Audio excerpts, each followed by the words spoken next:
Indian 2 Indian 2 உடைய முதல் part வந்து பார்த்தீங்கன்னா, ஜூன் மாசம் வந்து ரிலீஸ் ஆக போகுது அப்படிங்கிற விஷயம் எல்லாத்துக்குமே தெரியும். அது வந்து பயங்கரமா ஆல்ரெடி 2, 3 நாளா அது டிஸ்கஷன்ல போயிட்டே இருக்குது. இந்த இந்தியன் 2 திரைப்படம் வந்து ஒரு பிரம்மாண்டமான திரைப்படமா எடுக்கப்பட்டிருக்கு அப்படிங்கிறத ட்ரெய்லர்ல பார்க்க முடியுது. ஆனா, ஒரு சின்ன வருத்தமான விஷயம் என்னன்னா, ரொம்ப காலமாக இந்த திரைப்படம் வந்து எடுக்கப்பட்டுக்கிட்டே இருந்துச்சு. ஃபர்ஸ்ட்டு பிக் பாஸ் டைம்லேருந்து கிட்டத்தட்ட 4, 5 வருடங்களாக இந்த படம் வந்து புரொடக்ஷன்லேயே இருக்கு. இதுதான் மிகப்பெரிய ஆ பின்னடைவு வந்து இந்த படத்துக்கான காரணமா இருக்கும். ஏன்னா, ஒவ்வொரு காலம் மாற மாற நெறைய எப்படின்னா, எப்படி சொல்றதுன்னா, அரசியல்ல நெறைய மாற்றங்கள் வந்துருச்சு. லஞ்சம் அப்படிங்கிற விஷயத்த வந்து மக்கள் ஒரு குற்றமான விஷயமா பார்க்குறாங்களா? அப்படிங்கிறதே ரொம்ப வருத்தமான விஷயமா இருக்கு. படத்துல போயிட்டு நம்ம இப்ப அட்வைஸ் பண்ணோம்னா, அத மக்கள் ஏத்துப்பாங்களா? அப்படிங்கிற மிகப்பெரிய விஷயம் இருக்கு. ஏன்னா, மக்கள் ஏதாவது ஒரு டைரக்டர் வந்து படத்துல அட்வைஸ் பண்றாங்கன்னா, அந்த டைரக்டருக்கு உட்கார்ந்து அட்வைஸ் பண்ற நிலைமைக்குள்ள தான் மக்கள் இப்ப இருக்கிறாங்க. அதுதான் இங்க மிகப்பெரிய காரணமே. நீங்க என்னதான் சமூக நீதி படம் எடுத்தாலும், என்னதான் சமூக உணர்வு உள்ள படம், மக்கள் மேல இருக்க தவறுகள் நீங்க படம் எடுத்தாலும், அதெல்லாம் மக்கள் ஒத்துக்கிற மனநிலையில இல்ல. ஏன்னா, மக்கள் செய்கின்ற தவறை விட பல மடங்கு தவறுகள வந்து பார்த்தீங்கன்னா, அரசியல்வாதிகள் செஞ்சுட்டு இருக்கனால, மக்களுக்கு தங்களோட தவறு வந்து பெரிய விஷயமாக தெரிவதில்ல. அதுதான் இங்க வந்து மறுக்கப்பட முடியாத உண்மை. ஸோ, இந்த இந்தியன் 2 திரைப்படம் வந்து நம்ம நினைக்கிற அளவுக்கு மிகப்பெரிய வெற்றி அடையுமா அப்படின்னா, அது வந்து இந்த படம் அ கொண்டு வச்சிருக்கிற கதைய பொறுத்து.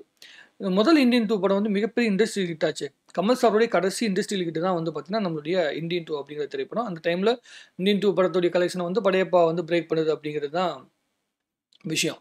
ஆனா, நான் என்ன சொல்ல வரேன்னா, இந்த இந்தியன் 2 திரைப்படம் வந்து அ எவ்வளவு முக்கியமான திரைப்படமான விஷயம்னா, அ அவ்வளோ பெரிய இண்டஸ்ட்ரி ஹிட் குடுத்துட்டு, அந்த இண்டஸ்ட்ரி ஹிட்ல வந்து மிகப்பெரிய காரணமாக இருந்த விஷயம். அந்த படத்துடைய சக்சஸ்க்கு மிகப்பெரிய காரணமாக இருந்த விஷயம். ஒன் ஆஃப் த ரீசன் யாருன்னா, ஏ.ஆர். ரஹ்மான் சார். அந்த ஏ.ஆர். ரஹ்மான் சார் வந்து பார்த்தீங்கன்னா மாத்தப்படுறாரு. நம்ம அனிருத் மூலம் அனிருத்தாக மாத்தப்படுறாரு. ஸோ, அப்ப மியூசிக்கும் ஒட்டுமொத்தமா மாறுது. ஸோ, கதை அம்சம் அப்படிங்கும் பொழுது, அதே லஞ்சத்த பேஸ் பண்ணி தான் ட்ரெய்லர் பார்க்கும்போது லஞ்சத்த பேஸ் பண்ணி தான் வந்து பார்த்தீங்கன்னா, அந்த கதை எடுக்கப்படுது.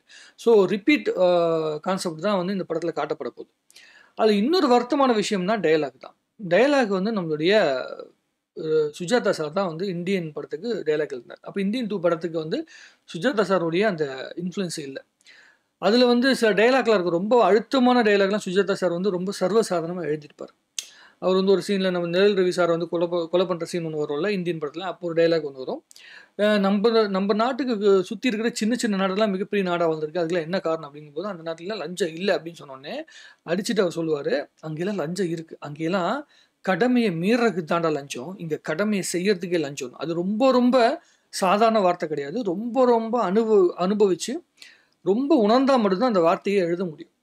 ஏன்னா, ஒரு ஒரு நீங்க ரெகுலரா ஒரு கவர்ன்மென்ட் ஜாப்‌க்கு போறீங்க. அங்க உங்களுடைய கடமைய ஒழுங்கா செஞ்சுட்டு இருக்கிறீங்க. அந்த கடமைய மீறி ஏதாவது சில விஷயத்த செய்யணும்னா மட்டும் தான் லஞ்சம் வாங்குவாங்க அந்த நாட்ல. ஆனா, நம்ம நாட்ல சாதாரணமா நீ வாங்குற சம்பளத்துக்கு செய்ய வேண்டிய வேலையவே காசு வாங்கிட்டு தான் செய்ற. அப்படிங்கிறது தான் இங்க மிகப்பெரிய பிரச்சனை இந்த நாட்ல அப்படிங்கிற மாதிரி சொல்லியிருப்பாரு. அதே சுஜாதா சார் வந்து அந்நியன் படத்துல வந்து 5 பைசா திருடுனா தப்பா? ஆ தப்பில்லன்னு சொன்னதுக்கப்புறம், ஆ 5,00,00,000 பேரு 5,00,00,000 தடவ 5, 5 பைசாவா திருடுனா அதுதான் மிகப்பெரிய தப்பு அப்படின்னு சொல்லுவாங்கல்ல. அது மாரி அதுதான் இங்க நடந்துட்டு இருக்குது. 5,00,00,000 பேரு 5,00,00,000 தடவ 5, 5 பைசாவா திருடுறாங்க. அதுதான் இங்க மிகப்பெரிய தப்பு. அது எத சொல்றாங்கன்னா, நம்ம செய்கின்ற சின்ன சின்ன தவறுகள் வந்து மிகப்பெரிய தவறுகளா மாறுது. இந்த ஓட்டுக்கு காசு வாங்குற விஷயம் எவ்வளோ பெரிய ரிஃப்ளெக்ஷன் வந்து நம்மளுடைய நாட்ல வந்து கிரியேட் பண்ணுது. அதுக்குன்னு ஓட்டுக்கு நான் காசு வாங்காதீங்கன்னு சொன்னா, அதுக்கு நம்மள 4 பேர் வந்து திட்டுவான். அந்த ஒரு காசாச்சும் நமக்கு வருது 5 வருஷத்துக்கு ஒரு வாட்டி. இல்லைன்னா அதுவும் வராது அப்படின்னு நெறைய பேர் நம்மள புடிச்சு திட்டுவான். அது அடுத்த விஷயம்.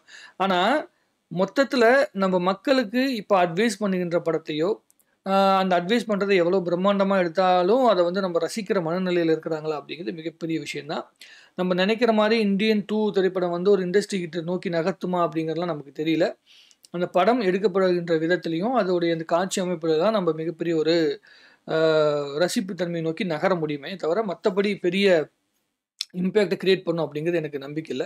ஆனா, ஒரு சேனாபதி அப்படிங்கிற கேரக்டர் வந்து ரொம்ப அற்புதமான கேரக்டர். கமல் சார் தன் லைஃப்லயே நடிச்சதுலயே ரொம்ப அற்புதமான கேரக்டர்.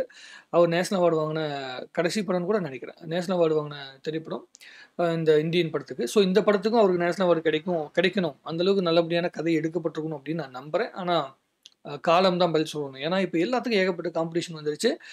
நம்ப மம்முட்டி அவர்கள் வந்து பார்த்தீங்கன்னா, திடீர்னு ஒரு 4, 5 வருஷத்துல இல்லாத அளவுக்கு மிகப்பெரிய வீரியத்தோட மேல வந்துட்டாரு. அவர் நடிக்கிற எல்லா படங்களும் பயங்கர பெர்ஃபார்மன்ஸ் பண்ணிட்டு இருக்காரு. பிரம்மயுகத்தில தெறிக்க விட்டுருக்காப்ல.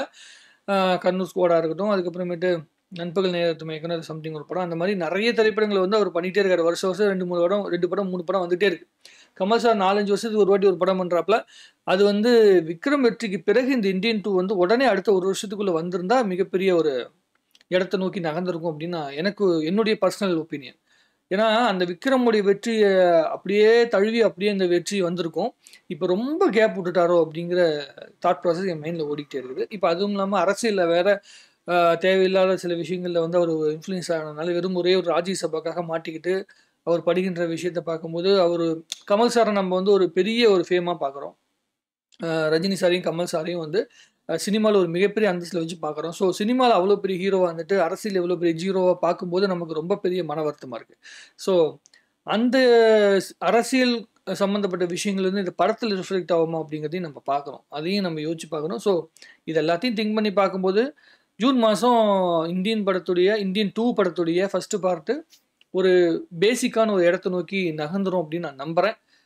ப்ரொமோஷன் எந்த அளவுக்கு பண்ணுறாங்க அப்படிங்கிறத பொறுத்து இருந்து பார்க்கணும். ஏன்னா நம்ம ப்ரொமோஷன் பண்ண போகிறது வந்து நம்ம லைக்காக தான்.